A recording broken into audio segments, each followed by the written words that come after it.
Wondering how to leverage business retreats to grow your revenue? Running high-end retreats can be a lucrative and fantastic way to build your business. Now, take it from someone who's run retreats before, it can also be a massive time, money, and energy suck if you're not clear about the reality of running events. So in this episode, we invite our amazing friend, Natasa Denman, entrepreneur, mum, and superwoman to share how she's been able to use retreat to increase her revenue. Natasa also shares her journey from being a PT to coach, multiple-time published author, and a 7-figure business owner. No fluff, just the good stuff. Keep listening. Welcome to Founders Connect podcast. We help lifestyle entrepreneurs to grow their business online and create a happier marriage.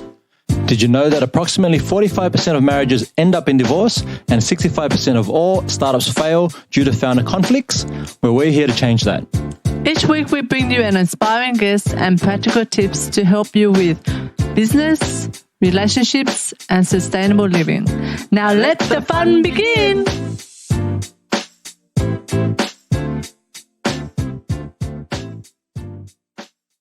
Hi, I'm Cindy Pham. And I'm Anthony Chansamuth. And we're from Founders Connect. Today we have our beautiful friend, Natasa Denman, who's the ultimate 48-hour author. Let me get that right. She's a professional speaker, highly sought after, coach and mentor, 10-time published author now with the new book, and creator of the game-changing business model, the ultimate 48-hour author. She's helped over 300 solopreneurs become first-time published authors in just 5 years in Australia, USA, and the UAE. And in 8 short years in business, Natasa has been nominated for Telstra Businesswoman of the Year twice and was a finalist in Oz Mumpreneur of the Year in Product Innovation. And, I mean, if that's not enough, Nat also runs a multiple 7-figure business with her husband, Stuart, and 3 children traveling the world, spreading her message and helping small business thrive. And bonus tip for you, she also was a wonderful guest at our wedding and one of our amazing friends. Best one. And we didn't tell you on the night, Nat, but you got the best prize for best dancer that night because you rocked it. Yeah. But do you remember I also took over the DJing? Yes. Just multi-talented. We got it. So today we're going to talk about how to skyrocket your revenue running high-end retreats. And this is really what your new book is all about. Yeah. There it is. It's called Fully Booked Retreats, Your Guide for Explosive Business Growth. And this is book number 10. Before we get into the book, let's talk about the journey and a bit about you just as an individual. So, Cindy, your question. So, on the scale of 1 to 10, how weird are you? 3. I actually don't think I'm weird. I actually think I'm fairly normal, but I think I'm very obsessed. Okay, so not weird, but obsessed. Not weird, but obsessed. Not weird, but obsessed.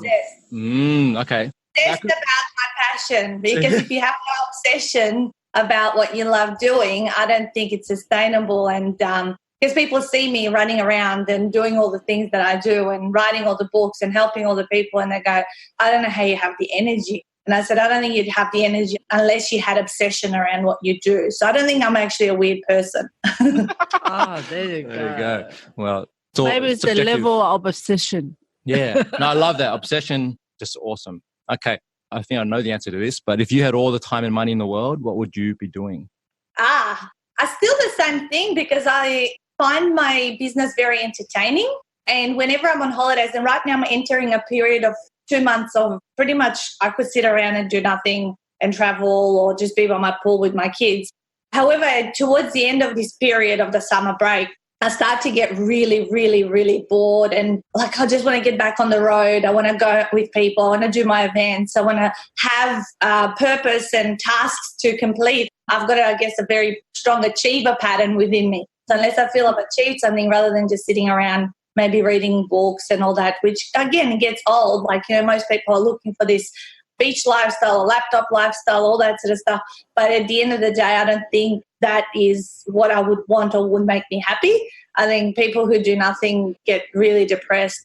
I think exactly the same thing. Yeah, it's interesting that you say that, because there's a lot of, stuff out right now around mental health. And I was reading about the entrepreneur personality type, and, something that we've had to deal with in our relationship was understanding, like, it's very hard for me as an entrepreneur to switch off, right? Like, because like what you say, when you're obsessed about your thing, right? Yes. You just want to do that thing. Like, you don't think about, it doesn't drain energy from you. It gives you energy. Yeah, totally. Yeah. So what's your sort of take on that? And do you schedule time off? How do you do self-care? I know you got your flow yoga shirt on right now. Tell us about that. Like, what's your... Let's flow. Yeah. How do you find balance? Does work-life balance exist for you? Yeah, it totally does. I mean, already 2019 is scheduled in my planner, and the very first thing I block off is all my time off. And I put a big blue line through it. And that's time when I will not schedule any events or speaking gigs or anything. That time is just doesn't exist in the year as far as I'm concerned. And we'll pack up the family in the middle of winter. Usually May, June would go when it's really freezing in Melbourne. We'll go somewhere hot like Thailand or Southeast Asia or Europe or America. We've been the last couple of years in that big break. As I said, summer holidays now, that's kind of forced upon you, that kind of break, because I guess it's nice over Christmas to just be with family and then go on a little road trip with the kids. So we take about 4 months off a year, okay? But when it's on, it's on. So it doesn't necessarily has to be a daily balance thing. Like Monday through to Thursday, I'm pretty much work mode. Friday through to Sunday, I'm off. I never work Fridays. I can pick up a phone call or an email here and there, but I will not schedule meetings again, go to events and things like that. So, yeah, there is. I mean, there's plenty of time. I always say I have a ton of time. And now I've just hired a personal assistant who's going to be sitting here next to me next year. I saw that, yes. I know. I've set up this office, got 2 computers, everything. I just made the offer yesterday to her, and she'll be taking across some of my work, because something you guys don't know is that has happened, and I'll reveal it to you probably first on this interview. Well, my secret community of authors know, because I announced it to them. But about 8 weeks ago, we actually launched and started our own publishing company. Okay? Oh, wow. Fantastic. I know. And on the back, I don't know if you'll be able to see it on the video, but right here on that, it's called Ultimate World Publishing. Okay, so this was the first book published by my new publishing company. So I did this start to finish, whereas we used to outsource this to suppliers for the last 5 years. And I decided, when I said, I'll give this a go myself. I go, I know so much about this world. Why am I not doing this myself, fully in-house? And so therefore, I did my number crunching, and I go, you know what? I'm crazy not to do this myself. And I can have then repetitive business from my clients who finished my big program. Now, when they want to write book 2, 3, 4, all of a sudden I'm able to service that. And so that's why I hired a PA, because she will be able to do that. I'm not giving myself more work. I'm just working smarter and, I guess, growing the team.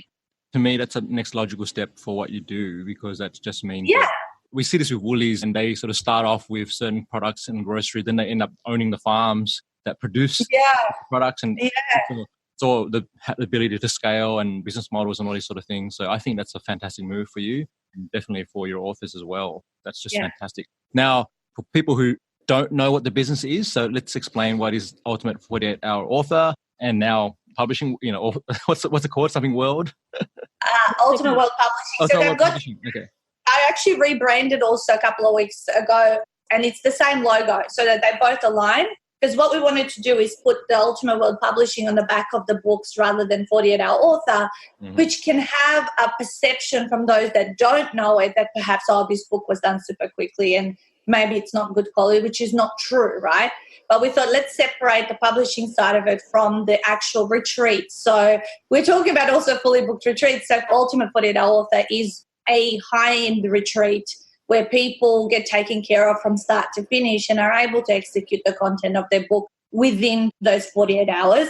Of course, beyond that comes a process of transcription, cleanup, editing, layout, all of that takes about 3 months after the retreat. However, the author doesn't need to be worried about anything but executing their expertise during the retreat, and then we take care of everything else. So it's an end-to-end. So yes, there's a high cost of the people that we need to hire within the process to execute this, but we project manage it. So therefore, those super busy people or people doing it for the very first time, writing their very first book, which is what I would say 98% of our clientele are very they don't have enough education around how to do it, how to structure it, how to market themselves, promote it. And we answer all of those questions because they have a lot of fear. First of all, they have their mindset they have to get through. Then once I help them get over themselves, I help them with the process and structure and publishing and all that sort of stuff. So it's really been like a model that has evolved and grown over these 5 years and refined and brought in more systems. And it has even become faster than what it used to be, because I'm able to figure out where maybe we were wasting time and where we can do things better. So what was retreat 1 to retreat 23 coming up this weekend is amazing, and I just love it. I can't think of anything. It kind of fulfills all your needs for, like, yes, you get to do your business, your career, but you get to have an amazing social experience as well and connect with like-minded people as well. So it's like, and all of these people then beyond their program are in our secret Facebook community, which is now 300 people, and these are high-quality individuals because no one invests into this high-end program that's not serious about their success or their life. So it's just like going on fire within there to support the collaborations, the masterminding and all that. That's amazing, just the whole ecosystem that you've created, in the last 8 years. Can you take us back to, I heard on an interview that you were on, that you shared when you wrote the first book that you put out, that I think you were in personal training or you were a coach at the time, and you had your first client only, and so a big block around, you mentioned mindset, a big block around writing a book is maybe I'm not credible enough, or I don't have the 7-figure business, so I can't really go out there and talk about it because, then I'll be like faking till I make it, and it's not congruent. So tell us about that story, if you don't mind sharing. Yeah, sure. So the first book was called The 7 Ultimate Secrets to Weight Loss. And when I decided to write it, I did have only one paying client, which took me 5 months to get from the time I started the business. So with one paying client, someone suggested, once they heard me talk about what I was passionate about and the fact that I have a degree in psychology and psychophysiology, and I had completed all my coaching qualifications, and I had studied and read and experienced a lot of personal development the previous decade. So when this person heard about how I spoke about my passion, he said, well, Nat, you should write a book. It would be your business card on steroids, right? And I was like, and the minute he said that, the penny dropped. Not many times in life does the penny drop, but that was for me. And I said, you know what? I think you're right. I'm going to write a book. And I like to set goals. That was December, coming up 8 years ago. January that year, 7 months into the business, I set a 90-day goal that I was going to write 90 pages in Word, and said to myself, who can't write a page a day? Everyone can do a page a day. And I could touch type, so I said, that'll be super fast. But I set up 2 2-hour writing sessions in my planner because I thought, I'm not going to write a page a day. I'll go for 7 pages in a week, but I'll do it over blocks of 2 hours. And certainly sticking to that, one of my strengths is to be very consistent. I finished it in 80 days and then went about looking for who can help me self-publish. Of course, went through all of these crappy experiences that I now can talk about and warn people about when they're looking for people to help them publish. Because I'm a big believer to give all control to the author beyond the publishing process, whereas a lot of publishers out there I want to sell you lots of done-for-you marketing, high-end packages which guarantee no results. They want to make a stack of money but not giving you printing rights to you, so you got to keep buying from them, and then you're paying 5-6 times the amount you should be paying. So there's just like tricky ways that people get you in the door at a little bit less surprise, but then you lose control. So all of these things I went through, nevertheless, 13 months in, so 6 months it took for the writing and the publishing. I was giving birth to baby number 2. 2 days before that, book number 1 came, and I was like, oh my God, okay, I either have to make this work with a newborn baby or I have to go back to my day job, because I never quit my day job up until I had to go on maternity leave with that baby. And certainly the next 90 days was a big change, because people saw me with the book standing up saying, hey, this is who I am. And they started saying, would you speak at my chiropractic clinic? Because, again, health and weight loss. I was collaborating with people with chiropractors, osteos, personal training studios, and that's where I would go and talk about mindset, and that's where people would come and become my clients. And my books were full in 90 days. I don't know how, in between all the breastfeeding, but it was really amazing. And one thing, I guess, a tip I would share, just please don't think just because you write a book, it's going to be like magical, like the way I've explained it. There's a lot of things that I did for the previous 13 months before the book came out, I made it a rule of thumb to go out networking twice a week. Okay, so what that meant that after having networked twice a week for 13 months, I had attended over 110 events, let's say. And after 110 events, you think a few people got to know me really well, yeah? Because of course, I repeatedly turn up to the same places, sometimes random ones, but I built relationships, which means when the book came out, these are the guys that initially gave me opportunities and wanted to do more work with me or refer to me and all that. So sometimes people, it's like, if you're an unknown and you just publish, you're still not going to really make a big headway in a massive way, as it happened to me, unless you actually really focus on building a network. And that's just so important, especially now in a time of the Facebooks and Instagrams. Yeah. Everyone's like trying to avoid going to meet people in real life. It's kind of like, well, let's just do all this lead gen online. And I'm glad you're sharing that, because I feel we're doing the same thing. We're going up to the Gold Coast tomorrow, and we've actually like set up an impromptu meetup on Eventbrite. Nice. And just like, let's meet people, because you got to build connections. And I think we're actually, as humans, craving the connection, because it is so much people staring at their phones and, you know, iPads and whatnot, right? Yeah. You are listening to the Founders Connect podcast, helping lifestyle entrepreneurs to grow their business online and create a happier marriage. Now back to the show. What's your favorite quote, Natasha? Yeah, I have one, and actually I've put it in my planner. I create this planner every year, and let me just pull it out so I can get it the right way around, because it's a little bit, so this is the planners I've been creating for the last few years. All right, here we go. It's big, written, a big quote here. Oh, entrepreneurs live a few years of their life like most people won't, so they can live the rest of their lives like most people can't. Oh, great one. There you go. I love that one. I needed to read it because I always get it the wrong way. How did you go then from, okay, book number 1 is out, and then when did the first retreat come in, and when did you learn the power of retreats? It wasn't until 3.5 years later from the first, I guess 2.5 years after the first book, because the first book came out 13 months in. So retreat 1 was October 2013. Business started May 2010. So 3.5 years after I started was the first retreat. However, in those first 3.5 years, I did a lot of events. Events whereby, I think I met you in those first 3.5 years, where you may have popped into that place in Sydney, that pub I used to do my events.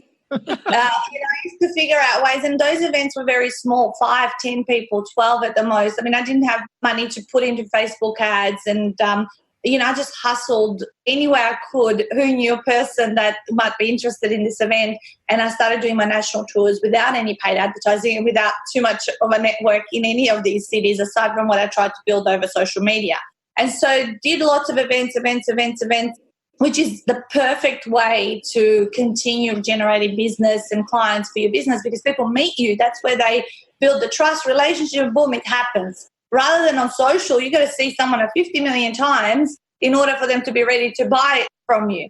I had a lady in my event 2 weeks ago who signed up for my retreat, but she told me, I've been following you on social for 3 years, okay? And I've been kind of interested in your stuff, and finally she's become a client. So on social, you got to be like really consistent for a long time, right? Which is a lot harder. But in real life, you can literally put on an event and, of course, promote it and get people in there, do a great job, and someone will, generally 10% of the people there will end up doing something with you if you did an okay job, and then you'll get some clients. That's why when people say, what would you do if you started over again? I just go get out networking, go with people. It's the fastest way when you're new to get something off the ground.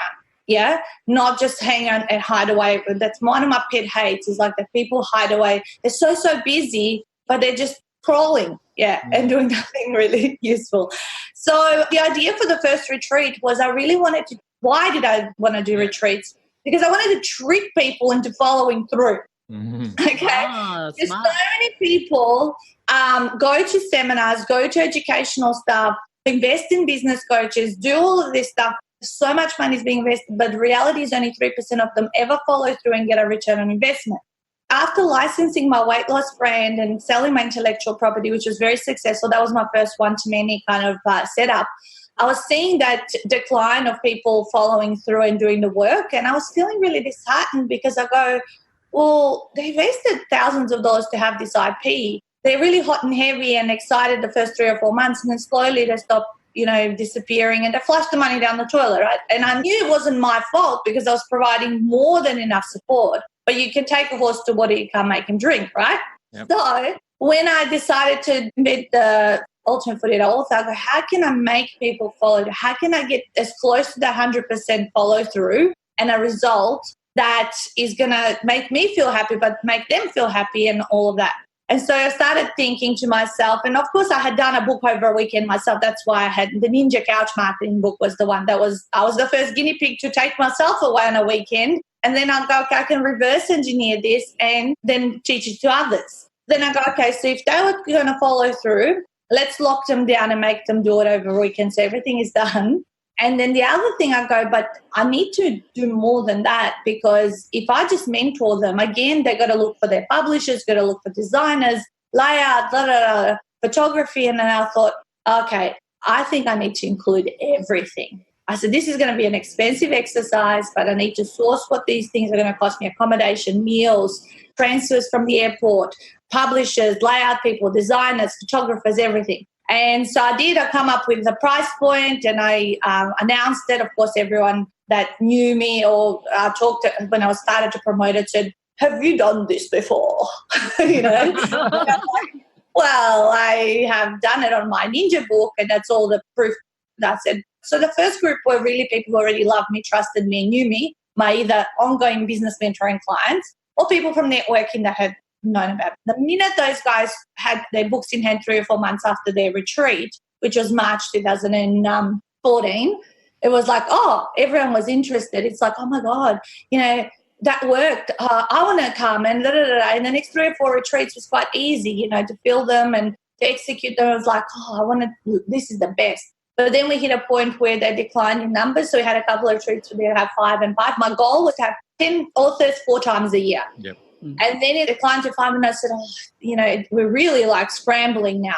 And what are we going to do? And I hired a mentor at the time and said, Nat, if you want to scale, you really need to start Facebook advertising. And you need to get into it. You need to get in front of now. You've exhausted your warm network, because we do exhaust our warm network. We can only build so many warm relationships at a time. There's only one of us, right? Yeah. No one invests in high end just because they've seen you or they've seen it on your website. You know what I mean? And so I did, and it was like, so scary, because Stuart just flashed up a figure that we had spent $228,000 in Facebook since we started, like doing advertising. And however, he also said we've got 20 times ROI on that, which is true, But it was just like interesting to see the figure he posted. I said, I can't believe you're sharing. Like usually Stuart's very secretive, but I can't believe that he actually shared a dollar figure of our Facebook spend. I just thought it was very uncharacteristic of him, but that's okay. I said, I don't care. I'm open book, because I would tell anyone everything about what's going on. Anyway, so once we started doing Facebook ads, it's been up and down because the algorithms change. Sometimes certain things work. You got to keep working it. And that's what Stuart's really biggest role in the business is. 10 hours of his week is spent managing the Facebook ads team, as well as creating new content and looking and understanding the numbers in the back end of the ads account, right? Yeah. And if you don't do that, you could be flushing a lot of money down the toilet. So now this year, we've had such amazing consistency throughout.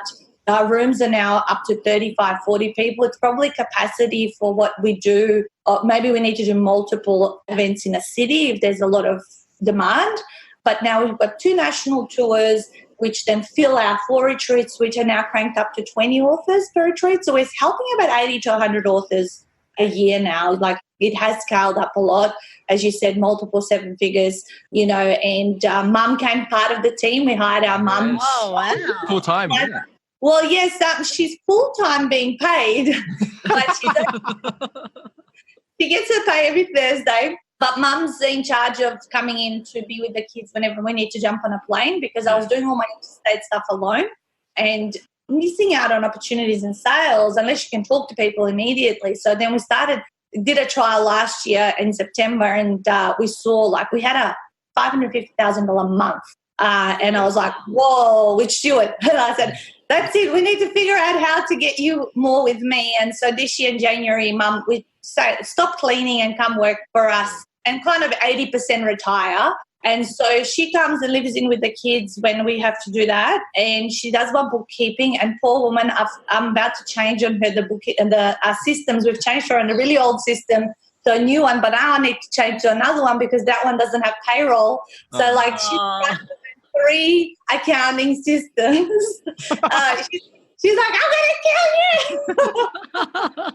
Well, you're helping her grow her, But just imagine you can start doing this for other people, because I would have trained you up in all these systems. And I said, don't worry, I'm alongside you. And she does the postage. So whenever someone buys a physical book from us or a planner, my virtual assistant will send her the details. She'll go pack it up, put it in the mail. So she needs the stimulation. Otherwise, as you said, sitting around could be very dangerous. Very dangerous. Yes. Okay, so let's talk about, you did the first retreat. Now, one of the chapters, I think it's chapter 2 in your book, you've got sales funnel design that converts. Yeah. Let's talk about that. I guess this is getting into the bit of a nitty gritty now around retreat building, but even let's start with the first chapter, which is magnetic. So how do you decide what that offer is, and how do you even think about what should the retreat be? With retreats, you need to look at yourself and what is it that other people see in you that they want for themselves. So everything I've done on this journey, and I think all entrepreneurs, which is most of the people who probably follow you guys and listen to this, have achieved something within their life that they're great at. Okay. And everything that I've done and every book I've written is because I've achieved certain success at it. And now I'm here at this, not an end point, but I can look back and go, well, what did I do and how did I reach that outcome? Why I wrote this book was because so many people go, oh, Nat, I want to do what you're doing. I just want to hold retreats. And they see me promoting the weekend and see the pictures. However, I say, okay, well, are you willing to work the other 6 heavy duty months out of the year to make it happen? Because we worked out it 5 to 6 months of hard work to fill our retreats, because it's 2 national tours. They last, let's say, for 2 to 2.5 months. And it's pretty intense because you got to have, the funnel. So this question's kind of like blends in chapter 1 and 2, whereby you cannot sell someone into a high-end retreat just from them probably watching you on social media. It depends, because our retreat is $20,000, at this point of the interview. It might be more next time people listen to it. But you need to build a really high value offer that in the eyes of your potential participant or client, it's going to be 10, 20 times worth saving them time, money, giving them shortcuts, giving them a product at the end, if that's the way, your retreat's going to be designed. It depends. Sometimes if it's just education and transformation in way, maybe you're not going to end up charging 20 grand, right? Because within ours, there's, 50% of costs. You can't go, 20 grand, that's all profit. It's not. Because, we've worked out it takes us about $2,000 of advertising money to find one client, right? Then you put on the money of the publishing and you put on the money of accommodation meals. So you really got a number crunch correctly to price it, because I actually had it underpriced the first 3 or 4 retreats. It was underpriced because I didn't realize how much effort it would take me to continue filling them. I didn't realize that it was I didn't plan even the advertising money in my head. I just thought, just find the people for free, but it's not true. There's time and effort and now Facebook ads and all that kind of stuff. So magnetic offer, please stay away from fluffy. So many people are trying to sell empowerment, enlightenment, come back to you, your true you. I don't know. Find your balance. Find your balance. How can you make it? You could sell find your balance, but how can you, rephrase it? I always love putting numbers around things. Can you give people something, they're going to achieve in the next 90 days? Can you give them, 48-hour author? I wrote a book, 1,000 Days to $1 Million Coaching Business from Home. Obviously, 7 Ultimate Secrets. So I love putting a number to it. It almost makes it feel systematic. So you don't have to do it for everything, but it makes it feel systematic. And then the funnel, it doesn't have to be too complicated, but if you can add some kind of a face-to-face component to the top of your funnel, which is my half-day workshop, which we do 30. So we do 35 half-day workshops to fill 4 retreats, okay?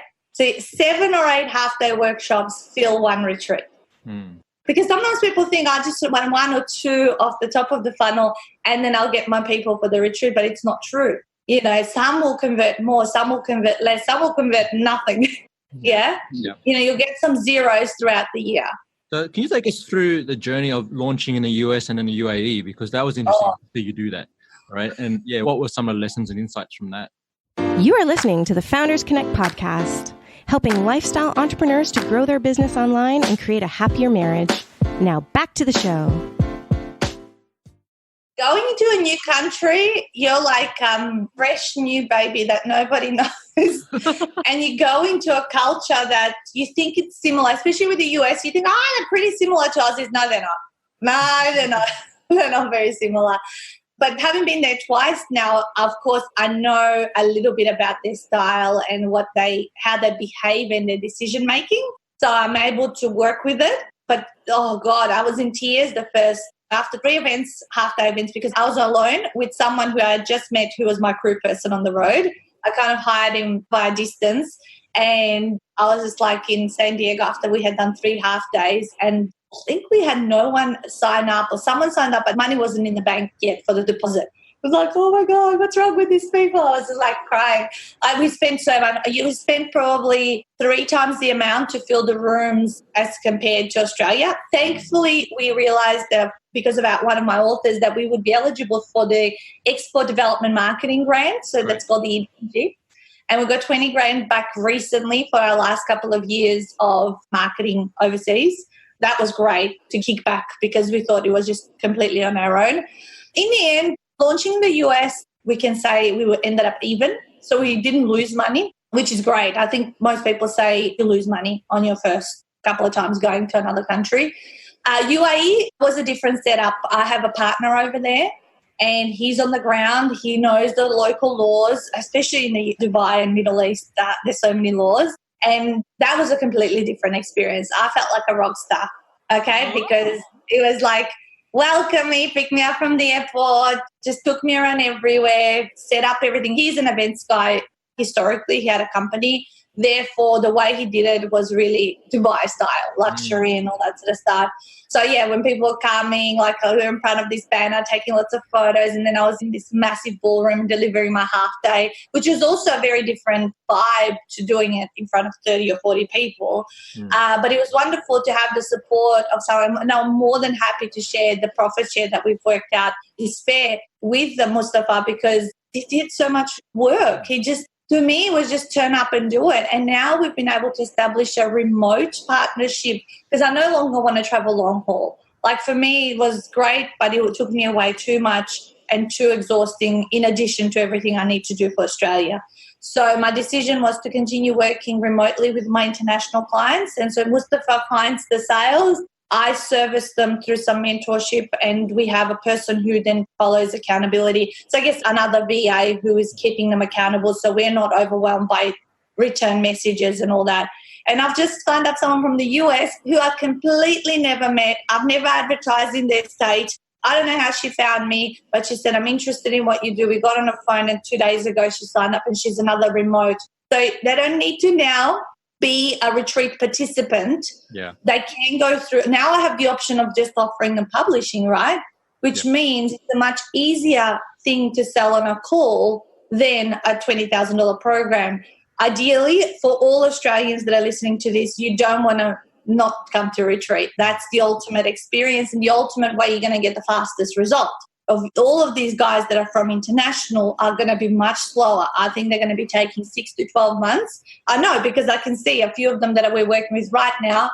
It's like just kind of they drag their legs because they're not within a group setting. Yes. You know, being pushed around with the others, you know. So, yeah, because they push each other so much. I don't even need to do too much. They're like, oh, I did this and I completed this. And they're all like, okay, I better get onto it. And it's a whole different feeling. This is why I'm passionate about retreats is because you will get a result faster and with a group that is going through the same journey as you rather than, and sometimes people try to avoid it and try to sign up with me remotely, even if they're in Australia.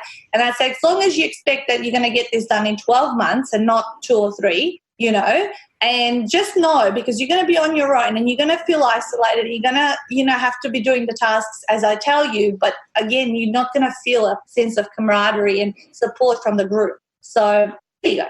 No, I love that. It's just, it speaks a lot. I mean, I don't know I think you did do a book which is all about the mindset and the challenges people have with even just getting the book out or writing the book.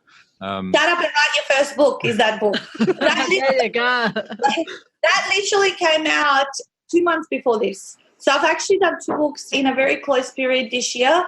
And this one is actually shorter, and this is about 20 to 22,000 words. The other books I write about 40, and that's what I encourage my authors to do, because this was actually written to hack the Amazon bestseller status. You know how a lot of people do the bestseller, an Amazon #1 bestseller. So I actually studied it this year, and I wanted to experience it for myself. And I followed a particular person's, guidance. And it hit #1 bestseller in 4 categories, even got to number 21 in the overall Kindle store. The whole Kindle store. Wow. Yeah, I know. So it was just like, but to hit #1 bestseller, it was easier than I thought. I said, oh my God, this is just like, I didn't even have to do too much. And I've got a new cover for it that has the stamp and everything, which I'm going to, obviously, when I print the next run. But I just wanted to do it because I do call a lot of bullshit on it. Yeah. And I just wanted to see how easy or hard it was. And it was just like, I hardly even had to do anything for it. But it was a good thing for me and my brand. It promoted a lot about what I did, and a lot of people actually physically bought this book. And luckily, I did order a carton because it was never intended to be a physical book.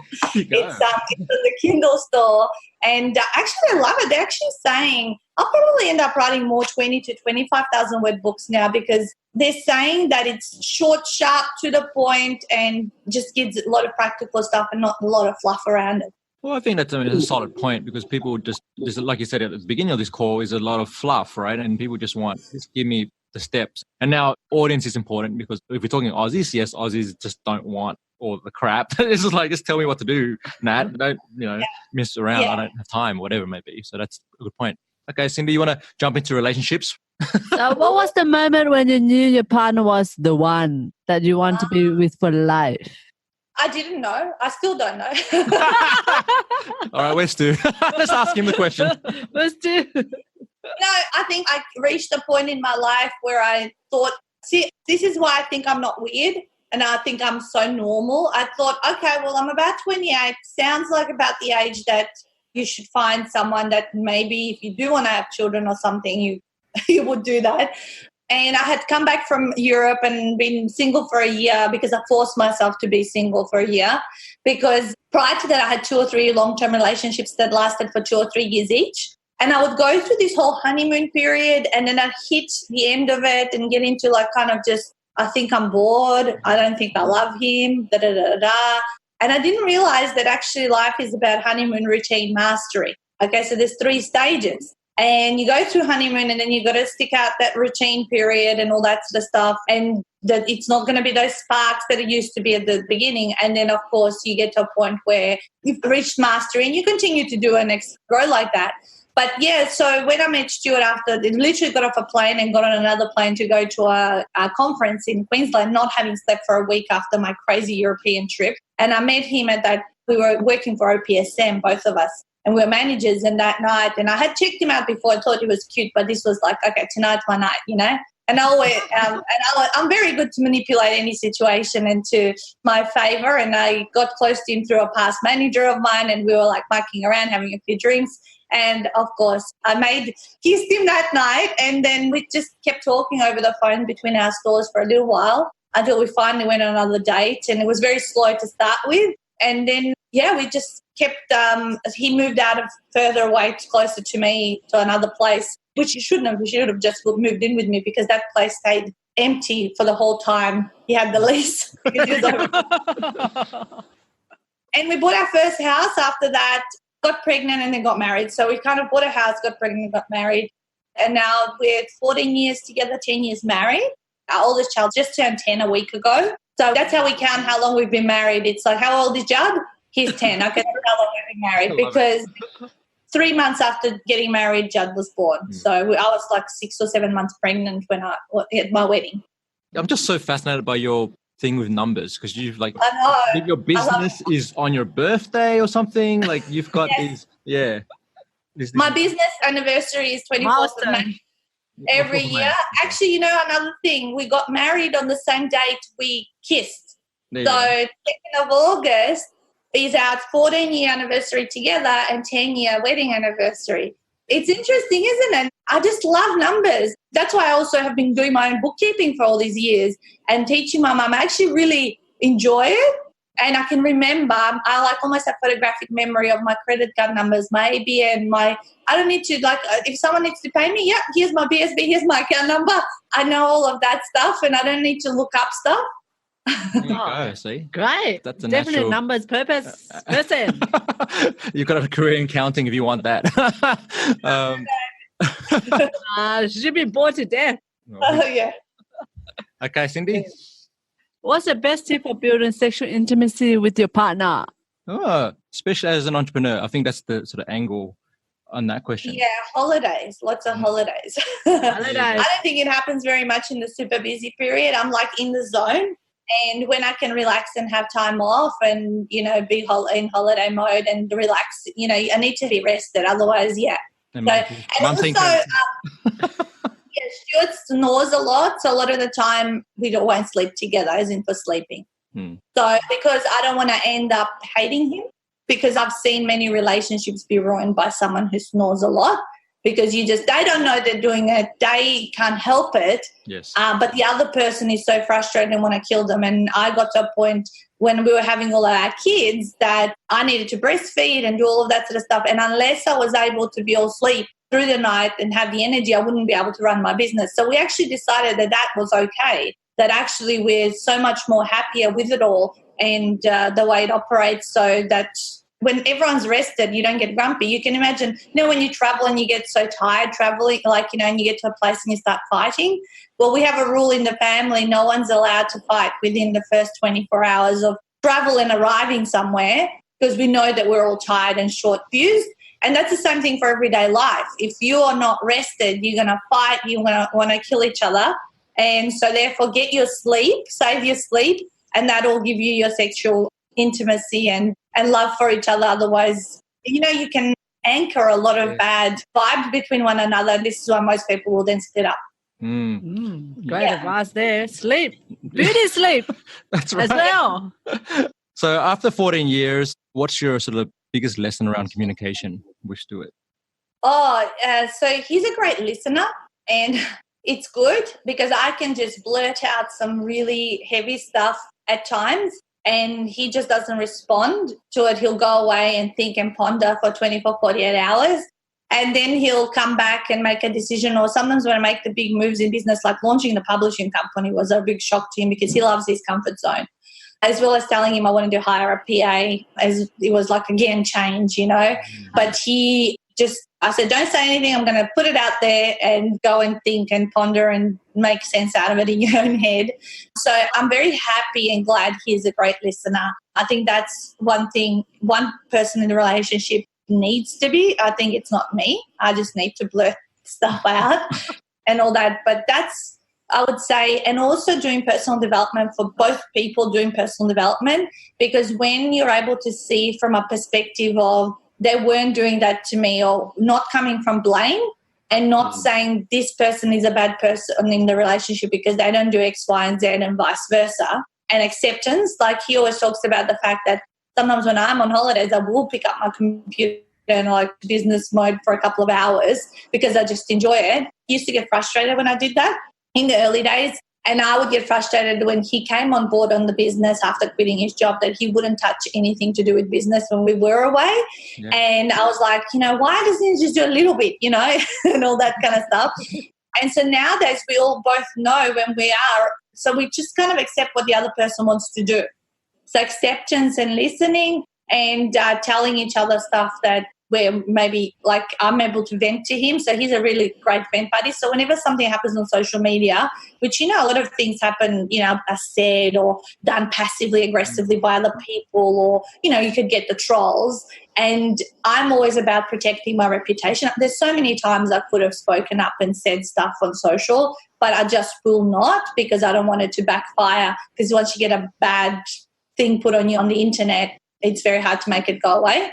So I'll just go to Stuart and I'll just vent and I'll just scream. And then sometimes he does it to me as well, and then what we want to say, and we'll just say it exactly how we want to say it. And then we'll just let it go and I guess take the higher ground. and I hate conflict and avoid it at all costs. And that's why you'll never see me on social, starting up, an argument or fueling the fire or being passive aggressive towards other people. Yeah, I think we just got better things to do with your time. So Definitely. all right, you got a business to run. Exactly. Okay, well, last question. Really? No way. I mean, I know you want to keep Natasa on all day, but we've both got businesses to After do. all is said and done, what do you want to be remembered for, Natasa? I want to be remembered for being the hay house size of a publishing book mentoring company for entrepreneurs. Okay, so a few years ago, I said it to one of my mastermind participants. I go, I want Ultimate 48 Author to become the hay house, but for entrepreneurs. So they do the personal development, mind, body, spirit, right? So they're known as the publishing house for that. And I want to be known as the publishing house or company or program for entrepreneurs around the world. And I think we're paving a path towards that. You are. So let's assume that that's created. What does that Yes. mean? A business that will be able to be then taken over and hopefully run by one or more of my children that will then protect their financial future. Again, back to numbers. We're building up a big portfolio in terms of property and all that. Right now, in our 40s is the time to build all of that up and then have that choice of what we want to do and don't want to do, say, in our 50s, right? Yeah. And I'm all about thinking sooner rather than later about what does your financial security in life look like. I don't know, I guess I read Rich Dad Poor Dad in my 20s and it really made me think about, am I investing just in doodads like he talks about, or am I investing in assets and all that, something that's going to build. And one of his things was shares, business, property, and one other thing. I think there's 4 things he talks about. And so got properties obviously on the go and still building up with the business, I guess a lot of goodwill and a lot of systems. I mean, this business can be unsold. I'd like to think that the authoring business is not going to be unsold rather than, maybe perhaps given onto one of the children because it's something that can't expire. I don't think it's a fad type of business. Like, say, social media might be around, it might not be, but authoring's been around for centuries. So perhaps maybe, giving them, and then that will give them, obviously, the future. Because I guess for our children, it's very difficult when you see someone entering into the property market right now and what they need to do and put in to actually be part of it. And, so that's it. And then, of course, all my books will remain. They say books are your immortality projects. Yes. So I will become immortal through my books and all my YouTube videos. and through, I guess, the legacy, I think even if I died today or tomorrow, I've left a pretty big legacy. So I'm pretty stoked and grateful what I've achieved. So that's, just keep going. That's a superwoman there. Yeah, we just wanted to acknowledge you for just who you are and the way you show up and just your energy and everything you've done to support entrepreneurs, your family, your friends, and just one of the most, I guess, amazing people in our world for sure. And definitely. Thank you for sharing your time with us today and your expertise as well. Thanks, Nat. My pleasure, you guys, and thank you. I guess I shared a lot more things in this interview that I normally haven't shared in other interviews. It's been a little bit different, so thank you as well. Well, that was our goal. Okay, for everyone else, you want to check out this book, you want to flash it on the screen again one more time, Nat? Yes, so Fully Booked Retreats, go and get it from Amazon on Kindle. It's a few dollars, probably the best way. If you physically want it, at the moment I cannot sell it anywhere else but Amazon, but I do have copies in my garage. Get them to connect with me via social or something, but we'll have it on the website in time, and they can get it through there. But get the Kindle one first, and then if you want to write all over the insides of it because there's so many practical steps, then, you can sort. You can find me. You know what they say, if you can Google me and I come up, you'll find how to contact me. Yeah, and we'll provide links to all of these in our show notes as well. So make sure you check it out. Do connect with Nat. And if you want to learn from someone who's a real practitioner and not a guru, then this is the person. Okay, so everyone else subscribe, share, and we'll see you guys all later. Okie dokie, that was our interview with our beautiful friend Natasa Denman. And Cindy, what was your key takeaway? Well, I guess that in a partnership, there has to be the one person who is a better listener than the other, isn't it? I don't think it's about more being a better listener. It's about both practicing those listening skills, as we talk about in our relationship guide. But there's one person who's more like the talker and the other person's a listener, Yeah. That's what I took But away. that's how Stuart is. And she's more the yakka, so she's just accepting who she is, and he accepts her for who she is. So basically, after all said and done, it seems like you need to accept the person for who they are. That's the most important. That's it. See, I pulled that out of you, didn't I, darling? Yeah, see? You're better at reading between the lines and being direct. Of course. See? And you're better at wishy-washy, isn't it? Hey, I tell stories. Exactly, which I need to learn how to storytell. There you go. We learn from each other. So what did you learn, my darling? Well, for me, the book and everything that Natasha's talking about in terms of using, creating high-end retreats to grow your business, a big part of that is that it's very difficult to sell a high-end retreat just from social media alone or whatever it is you actually need. And I experienced this when I was putting together my Warrior Women Mastermind retreat a couple of years ago. The hardest thing is to actually fill that room to get people there. And so you actually need to you can't go straight from like, here's a Facebook ad to buy my $2,000 event. Like it doesn't work that way. And we had to, when I went through it, was actually 3 months of doing 6 months of monthly events, meetups to get, we got 5 people there, right? So and for her, like she said, it takes her to fill 3 weekend retreats. It takes her literally a year of ongoing half-day or one-day events to get people to then build the know, like, and trust factor and to really understand the benefits, and then to be able to answer questions and then make the decision to come along, right? And what she didn't really mention is even it's not just the one-day event. At the one-day event, it's actually a half day. I think it's 4 hours. And then she invites you to have a conversation with her over the phone or face-to-face to really discuss whether or not the retreat is right for you before you invest $20,000, because that's a big investment, right? And she doesn't accept everyone. She actually has a qualification process.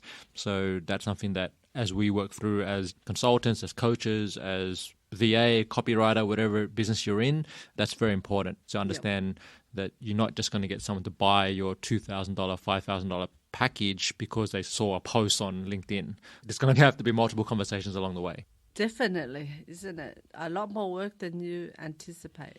Yeah, I think it's just that's reality check. We're having hashtag real talk now. Exactly. That's what it takes to build a successful business. And another part that was really huge out of this conversation was that her commitment to when she started to 2 meetups per week. She went and attended 2 meetups. That became not only am I attending 2 meetups, but maybe I'm attending one, I'm speaking at one. And then she eventually sort of shifted from being just an attendee to becoming a speaker. I know last year her goal was to do 100 events last year, and she actually hit that goal. So that's why my superwoman. That's why she has a multi-million-dollar business, because of all that work. Definitely. And know your numbers. I think you might like that one. Yes, I definitely like that one. Definitely have to learn more from her. She knows her number off her head, which is not where I am. So. There you go. All right, well, if you enjoyed that, do check out Natasha's books and her things on her website. You can go to www.writeabook.com.au, writeabook.com.au. You'll find some free guides and some really cool things on there. She also runs a massive Facebook community, one of the largest Facebook groups on Facebook and one of the longest running ones, which is called Ultimate Business Support. If you check that out on Facebook, you'll see there are currently 14,677 members in that group, and it's a very highly engaged group to be in. So that's it from us, and as always, live confidently, passionately, and purposefully. See you guys real soon. Are you thinking about leaving your job, taking control of your own destiny, and turning your passion and experience into a side hustle or full-time business? Well, check out our new Corporate Escape Plan PDF guide. It's free, and you will learn the top 10 challenges for new entrepreneurs and what you can do to overcome them. Just head over to foundersconnect.co/escape to grab the free checklist now. Yeah, do it. In our next episode, we've got a special edition, and we're going to talk about 5 lessons from our first year of marriage and business. So make sure you tune in for that one. Yeah.